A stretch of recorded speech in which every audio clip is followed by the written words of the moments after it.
Hey everyone, Belinda's here. Today's topic is TIFF 2023 movies that are looking forward to most. Please subscribe before continuing to explore the world of cinema with us. The Toronto International Film Festival last year offered us some of the best movies of 2022, including The Magnificent Aftersun, as well as some of the best movies of 2023 thus far, including everything from How to Blow Up a Pipeline to RMN. This year's festival will have a tough time living up to that high standard. We got our first peek at what TIFF will look like this year against the backdrop of the ongoing dual strikes by the WGA and SAG-AFTRA for better working conditions, fair salaries, and protections from AI. As a result, we've compiled a list of some of the movies from this first drop that we're most excited about. In August, the remaining films will be revealed. Dumb Money. Remember that whole GameStop thing? The authors of Dumb Money, Lauren Schuker-Blum, Rebecca Angelo, and Ben Mesrich are here to take us inside the specifics of what transpired when the investment industry was turned upside down. This most recent film from director Craig Gillespie features a cast that includes Paul Dano, Seth Rogen, Shailene Woodley, Anthony Ramos, America Ferrera, and others. We are curious to see how it will depict this period in the insanity of American capitalism. Even though it is one of the larger premieres, it still has promise. We can only hope that it will be less like Cruella and more like Gillespie's better movies like I, Tanya. Lee. The historical drama Lee, starring the Oscar winner Kate Winslet as Elizabeth Lee Miller, a former fashion model who became a war correspondent. Miller was working for Vogue magazine during World War II in Ellen Kuras's most recent film. It shot to the top of our list as what we believe will be a character-driven platform for one of our best performers working today to shine once more. The script was written by Lem Dobbs, Liz Hannah, Marion Hume, and John Cawley. Alexander Skarsgård, Andrea Riseborough, Marion Cotillard, Andy Samberg, Josh O'Connor, Nomi Merlant, and other actors also appear in the movie. The end we start from. This suspenseful drama, starring Jodie Comer and Benedict Cumberbatch, centers on a woman who encounters an environmental disaster that jeopardizes everything she values. She will need to navigate a flooded London with her baby in tow, which might wash them away at any time. Based on the book by Megan Hunter and written by Alice Birch, who also co-wrote the fascinating film The Wonder, which itself premiered at TIFF 2022, it is directed by Mahalia Bello in her feature debut that we are looking forward to diving into, Payne Hustlers. Payne Hustlers, the latest from director David Yates, most known for his work on the Harry Potter films, is a Netflix film that centers on Emily Blunt's Liza Drake, who becomes part of a struggling pharmaceutical startup in Central Florida that we soon discover may not be entirely acting ethically. A company making corners for financial gain and without any regard for anyone's safety? Well, that's just a perk of being free and living in my beloved America. Additionally, starring Chris Evans, Andy Garcia, Catherine O'Hara, Jay Duplass, Brian Darcy James, and Chloe Coleman, it is based on Evan Hughes's The Payne Hustlers New York Times Magazine story, which is worth reading in and of itself.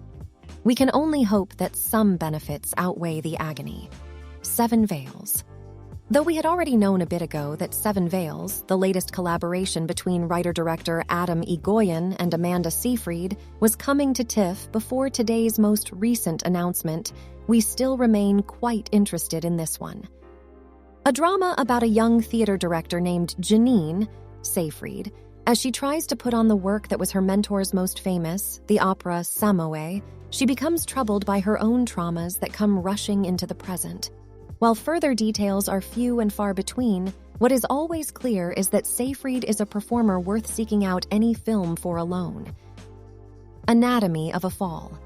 The winner of this year's Palme d'Or at the Cannes Film Festival, Anatomy of a Fall is a twisted true crime family drama that is only the first film to have Sandra Huller grace it with her presence. It centers on Sandra Huller, whose life has been upended by the loss of her spouse. Justine Triet wrote and directed it. She is held accountable for the death because their marriage had been troubled, and she is then placed on trial. Concrete Utopia. Concrete Utopia, the newest film from Tae-Hwa, is a catastrophe movie that explores both the tragedy of a catastrophic earthquake and what occurs after everything has been destroyed. We are introduced to a group of survivors in Seoul who must fight to survive in the face of overwhelming odds and have only each other for support. We're on board with breaking up some of the more constrained dramas with a movie that emphasizes spectacle. However, this may not be something that everyone has on their list. We're hoping to learn more about something in this one if the trailer is any clue. Who knows? Maybe it'll make us appreciate peaches not from a can. Fair Play. Chloe Domont's debut film Fair Play, which had its world premiere at Sundance a long time ago to mainly positive reviews, is aiming to fill the significant void left by Sanctuary, which screened at the festival the previous year. In a psychological thriller, we first meet Emily, Phoebe Dinevor, and Luke, Alden Ehrenreich, a newly engaged pair who will soon be competing against one another for a promotion at their financial firm. Then, as the ruthless pair turn on one another, tension is only one thing on the table that will soon be flung into the air, making it one for you other freaks who likewise just can't get enough of mess. Hitman, a new film from Richard Linklater starring Glenn Powell where he plays a Houston cop who is posing as a hitman only to get caught up in the persona when someone needs help? Oh yeah, we're going to say we're pretty locked in for Hitman. The pair co-wrote it based on an article from the Texas Monthly magazine. They had previously collaborated on Linklater's exquisite animated portrayal of his youth, Apollo 10.5, but this felt like something entirely different. We're hopeful that this will firmly establish Powell as a screen presence beyond some of his recent supporting appearances, even though there is still a lot of secrecy around this one. With him playing a long-overdue main role, it's difficult to conceive of a movie that sounds more entertaining than this one. Monster. Hirokazu Kore-eda is returning to TIFF after his film Broker screened there the previous year, and his new film Monster rocketed to the top of our list after making a mark at Cannes. It begins with a boy who is having a hard time fitting in at school and his mother trying to support them both, but it takes many twists and turns before it becomes a work that defines simple explanations. Broker may not have appeared on as many radars as it should have, but we have a hunch that it will be one of the festival's more talked-about movies. The Holdovers. We eagerly anticipate Alexander Payne's comeback with his first film in 6 years, despite the fact that his most recent production was not his greatest. Additionally, he reteams with Paul Giamatti from Sideways for the comedy The Holdovers, which is about a stern teacher who develops a bond with a student who is left behind for the holiday break. We are hopeful that this film, which is set in 1970 and appears to be more successfully humorous in its trailer, marks Payne's return to form and will at the very least generate some giggles at the festival. The Zone of Interest. There are many interesting things happening at TIFF this year, but none have stuck in our thoughts as much as The Zone of Interest. The most recent film from writer-director Jonathan Glazer, who previously created the breathtaking Under the Skin, is based on the same titled book by the late novelist Martin Amis and centers on the commandant of Auschwitz, the concentration camp where more than 1 million people were killed during World War II. As he builds a life with his family, which includes Huller as his wife, the immense death continues on right next door. It is a piece that we hope will be the most talked about of both this festival and this year in general. It reunites Glazer with the brilliant composer Mika Levy, whose work on Under the Skin is some of the best music you'll ever hear of this century or any other. Knox goes away. If you don't already know, the Batman himself. Michael Keaton put on his director's hat to helm the upcoming noir thriller Knox Goes Away. Additionally, he plays a contract killer with personal issues in the movie in which he also stars along with the living legend Al Pacino. He has dementia, which will likely rob him of any possibility for atonement shortly. He will need to get back together with his estranged adult son before time runs out, while also avoiding the police. Although it sounds like it could be an odd movie, we're willing to follow Keaton wherever he takes us as he attempts to helm another one of his own. North Star. Continuing on with actors turning directors, Kristen Scott Thomas makes her feature directorial debut with the family drama North Star, in which she stars alongside Scarlett Johansson and Sienna Miller. The story follows three sisters who have returned home in preparation for their mother's third marriage after the deaths of her first two husbands.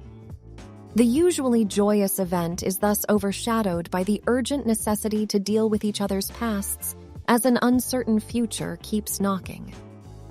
The Dead Don't Hurt. The Dead Don't Hurt, a Western written, directed, and starring Viggo Mortensen, takes us to the 1860s, where we see immigrants attempting to make a life for themselves in a corrupt California town. It is both Mortensen's second feature film that he has directed and the second one he exhibited at TIFF following 2020's Falling. It also features the legendary Vicky Krieps. Whether it will have the same impact as that remains to be seen. Wildcat. So, yes, we are aware that the Nepo baby debate is still ongoing and merits reflection. The fact that Ethan Hawke is directing his daughter Maya Hawke in Wildcat as a young Flannery O'Connor while making his directorial debut is still indescribably interesting. Whether or not this father-daughter team succeeds, it appears to have a style that will set it apart from most other performances at the festival this year. Woman of the Hour.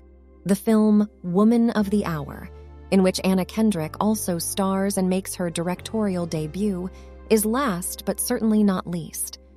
The film, which was originally titled The Dating Game, is based on the true story of the infamous murderer Rodney Alcala, who appeared on the hit television program and managed to win a date for himself while still committing his crimes.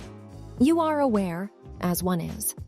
Although we can't guarantee that it will be exactly like another recent Kendrick movie, A Simple Favor, it does have the potential to be a wild comedy that will give the festival roster a much-needed boost. Which movie that you want to see most? Let us know in the comment. If there's any topic that you want me to discuss, please comment below. Don't forget to leave a like and subscribe. Also turn notification on. See you in the next video.